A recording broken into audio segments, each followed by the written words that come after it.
Hi, it's Neil, and welcome back to my living room. Today I have this little mini wireless keyboard, and so this one here connects up to, so I have like an Android box that I have that has like a USB port, and it doesn't support Bluetooth, and so I wanted to use the keyboard with it, and I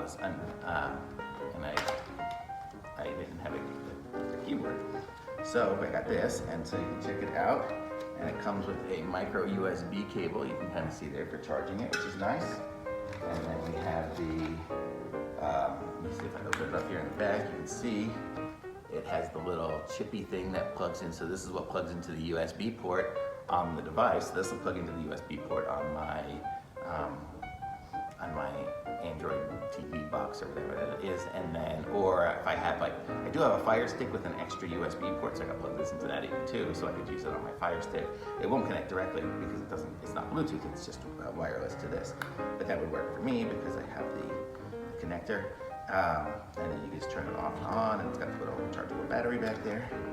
And you turn it on, and there's all the different settings. It's trying to connect now. I don't have it connected at the moment, but I was trying it a little bit earlier, and it seemed to work fine. You know, this is like a little touchpad, so it's kind of cool, so you can slide around and connect it to stuff, and you've got your different play and pause buttons and, you know, all the different buttons that it needs.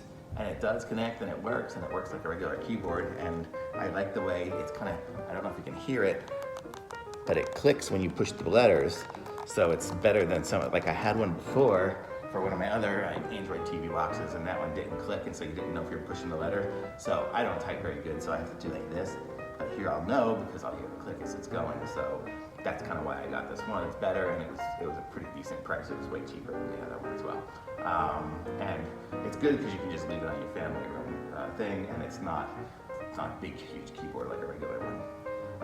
But it's got all the different buttons on it. It's got the home button and all the buttons I need. And I like it. I mean, it's what's it called? The AmboLove Bluetooth, or not Bluetooth, but it's just a Wi-Fi or wireless keyboard. And here's a picture of it on the back showing what it connects to. It's funny because it has a picture of the Android TV box. It looks a lot like mine, but it'll connect to smart TVs, or if you have a smart TV with a USB port in the back, you plug it in and you're ready to go. Laptops, tablets, whatever has a USB port, you can plug this into, and it'll pretty much work. So it was really good. So and it works good, connects instantly because it's doing it through USB. You don't have to worry about the whole Bluetooth business and all that of syncing it, connecting it, and connecting to multiple devices. If you want to connect it to another device, you just unplug the little USB and plug it into the other one. You don't have to worry about syncing it and stuff like that. So this, for some things like that, it's better to have just a regular wireless connection than it is to have Bluetooth. So that's what this is for. So I'm going to give this one a thumbs up because I've been using it for a little bit. Even though I put it back in the box to open it for you, it has been opened and used. So thumbs up, and be sure and like and subscribe, and I'll see you all next time.